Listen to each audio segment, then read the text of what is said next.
ఈ వీడియోలో జపాన్ అనబడే దేశం గురించి మాట్లాడాలి. మయన్మార్, థాయిలాండ్ గురించి మాట్లాడుకున్నాము.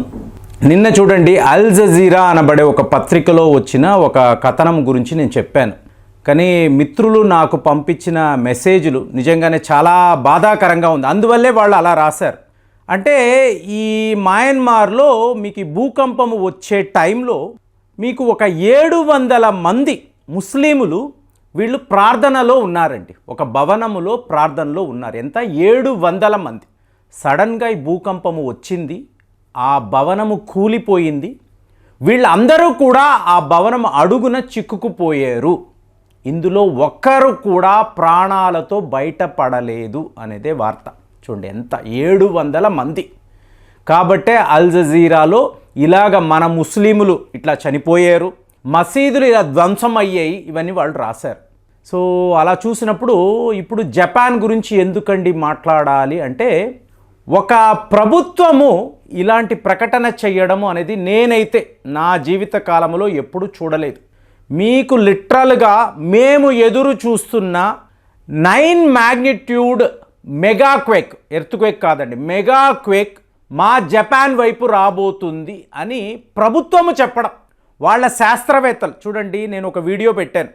జపాన్లో రాబోతున్న సునామీ 3 లక్షల మంది ప్రాణాలకు ప్రమాదం అని నేను ఒక వీడియో పెట్టాను. ఇది ఎప్పుడు 2025 బిగినింగ్లో. ఇవాళ వీళ్ళు ఏం చేశారు, ఈ మొత్తము డేటాను బయటికి తీసి మయన్మార్, థాయిలాండ్లో ఇలా జరిగితే జపాన్ పరిస్థితి ఏమిటి, మళ్ళీ మొత్తము రీఅనాలిసిస్ చేద్దాము. సో చేసినప్పుడు చూడండి, జపాన్ అనబడే దేశం ఎక్కడ ఉంటుందండి? ఇప్పుడు మనం హైదరాబాద్లో ఉన్నాం, మనకంతా మామూలుగా ఉంటుంది. ఒక బెంగళూరు అనుకోండి, సముద్రము ఉండదు కదా, మనకంతా నార్మల్గానే కనిపిస్తుంది. అదే మీరు చెన్నైలో నివసిస్తున్నారు, లేదా ఒక ఒంగోలు అనండి, విశాఖపట్నం, ఒక మహాసముద్రము యొక్క తీరములో మీరు ఉంటున్నారు. లక్షల మంది నివసిస్తూ ఉంటారు. ఒకవేళ ఈ సముద్రం యొక్క తీరుతెన్నుల్లో మార్పులు జరిగాయి అనుకోండి, మన ఊహకు అందదండి. ఇండియాలో ముఖ్యంగా ఇలాంటి టెక్నాలజీ లేదు. కానీ మీరు అదే జపాన్ని గమనించారు అనుకోండి, రింగ్ ఆఫ్ ఫైర్ని అంటారు. అంటే ఒక 40,200 కిలోమీటర్లు పొడవు ఉండే ఒక వలయం. ఈ వలయములో మీకేంటి, పసిఫిక్ మహాసముద్రము, దాని చుట్టూర్త ఉండే దేశాలు. సో దీన్నే రింగ్ ఆఫ్ ఫైర్ అని అంటారు. ఫైర్ ఎక్కడి నుంచి వచ్చింది? సముద్రం కదా, నీరు కదా. ఈ ఫైర్ ఏంటి, ఈ అగ్ని ఏంటి డౌట్ వస్తుంది కదా.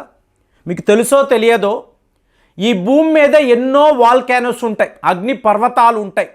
కానీ ఈ భూమి మీద ఉండే అగ్ని పర్వతాల కన్నా సముద్రము అడుగున ఉండే అగ్ని పర్వతాలు 2 3 ఎక్కువ ఉంటాయి. ముఖ్యంగా జపాన్ లాంటి దేశాలలో, దాని చుట్టూరుతో ఉండే దేశాలలో, పసిఫిక్ కంట్రీస్ అని అందాం, అక్కడ మీకు యాక్టివ్గా ఉండే వాల్కానోస్, ద బిగ్గెస్ట్ వాల్కానోస్ అంటారు. 80% ఈ ప్రాంతంలోనే. ఇప్పుడు మిమ్మల్ని అడిగాను అనుకోండి, ఏమండి ఈ కాంటినెంటల్ డ్రిఫ్ట్ అని అంటున్నారు కదా, మీకు ఇలా ఖండాలు ఇలా విడిపోవడం, భూమి మీద ఉండే ఖండాలు విడిపోవడం ఎప్పుడైనా మీరు చూసారా? బాబాయ్ అలా అలా చూడగలమండి. మీకు భూమికి అడుగున కదా ఈ టెక్టానిక్ ప్లేట్స్ కదా కదులుతూ ఉంటాయి. అలా కాదండి. మీరు కొన్ని ఆఫ్రికా దేశాలకు వెళ్ళారు అనుకోండి, ఈ ఖండము విడిపోవడాన్ని, అంటే కొన్ని 100 కిలోమీటర్లలో భూమి ఇటు మీకు అలా విడిపోవడం, డివైడ్ అవ్వడాన్ని మీరు చూడొచ్చు. కొన్ని దేశాలలో మీరు చూడొచ్చు. అందుకే ఇప్పుడు మడగాస్కర్ అంటారు. అంటే ఒకప్పుడు ఈ భారత్ అనబడే దేశం, ఇండియన్ సబ్ కాంటినెంట్, ఇది ఆఫ్రికాతో కలిసి ఉన్నప్పుడు పొరుగు దేశం ఏంటి? మడగాస్కర్. ఆ మడగాస్కర్ కూడా ఇవాళ ఆఫ్రికా ఖండం నుంచి విడిపోయి ఇది భారత్ వైపు వస్తుంది అని చెప్పి వార్తలు. అంటే already Euro Asian plate, Indian plate, Euro Asian plate గుద్దుకొని హిమాలయాలు మీకు వచ్చాయి. ఇప్పుడు హిమాలయాలు పెరుగుతూ నేరుగా ఈరాన్, టర్కీ వైపు వెళ్ళడం, మీకు మౌంట్ ఎవరెస్ట్ కన్నా 2 పెద్ద కొండలను మనం చూడబోతున్నాము, మంచు కొండలు మీకు రాబోతున్నాయని చెప్తున్నారు. అలాంటప్పుడు మీకు ఈ ఖండాలు ఇలా విడిపోవడము మీరు జపాన్ వద్ద క్లియర్గా చూడొచ్చండి. కాబట్టే వాళ్ళ శాస్త్రవేత్తలు ఏమంటున్నారు, ఒక మెగా క్వేక్ అంటే 1946లో నాన్కాయ్ త్రో అంటారు. నాన్కాయ్ త్రో అంటే ఒక తొట్టె లాంటిది, మీకు భూమి మీద ఉండే తొట్టెలను వీళ్ళు త్రో అంటారు. నాన్కాయ్ త్రో అనబడే ప్రాంతంలో 1946లో మీకు అతిపెద్ద భూకంపము వచ్చింది. సరిగ్గా అలాంటి మెగా క్వాక్ను ఇవాళ మేము ఎక్స్పెక్ట్ చేస్తున్నాము.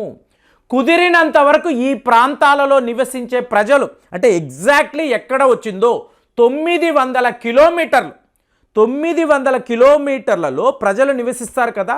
ఊళ్ళు ఉంటాయి, గ్రామాలు ఉంటాయి, పట్టణాలు ఉంటాయి. వీళ్ళందరినీ కూడా మీరు ఇవాక్యువేట్ చేయలేరండి. మీరు జాగ్రత్తగా ఉండండి.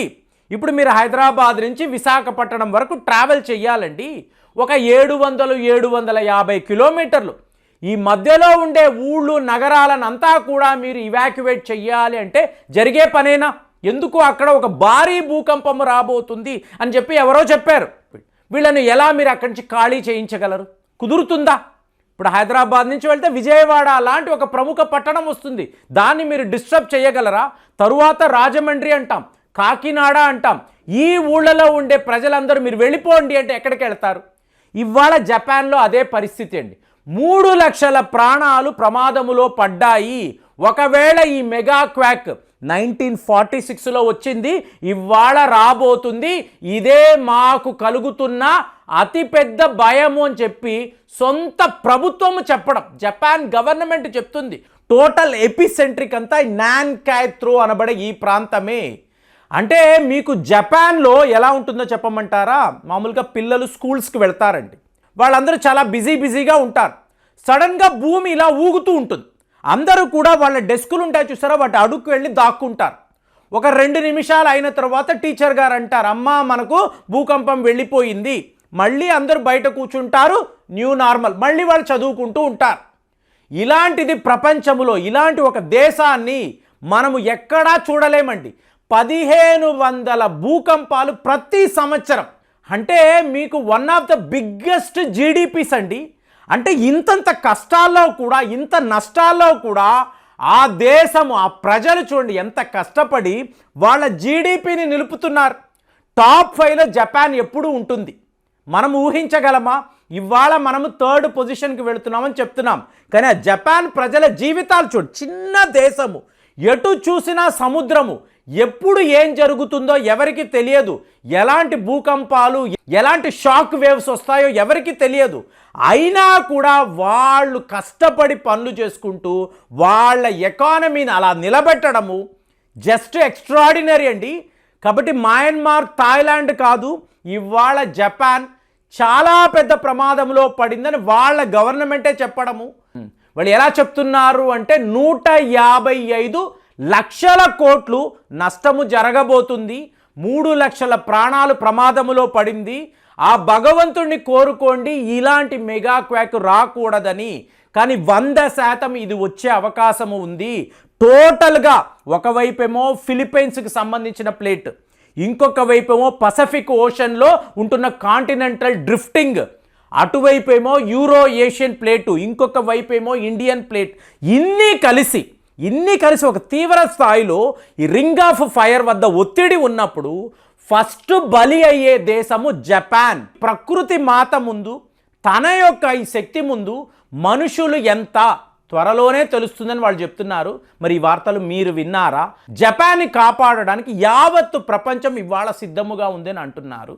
మరి దీన్ని ఎలా కాపాడతారు? నాకైతే అర్థం కావడం లేదు. మరి మీరు చెప్పండి, మీకేమనిపిస్తుంది? కామెంట్స్లో రాయండి. మళ్ళీ వచ్చే వీడియోలో కలుద్దాం. జై హింద్.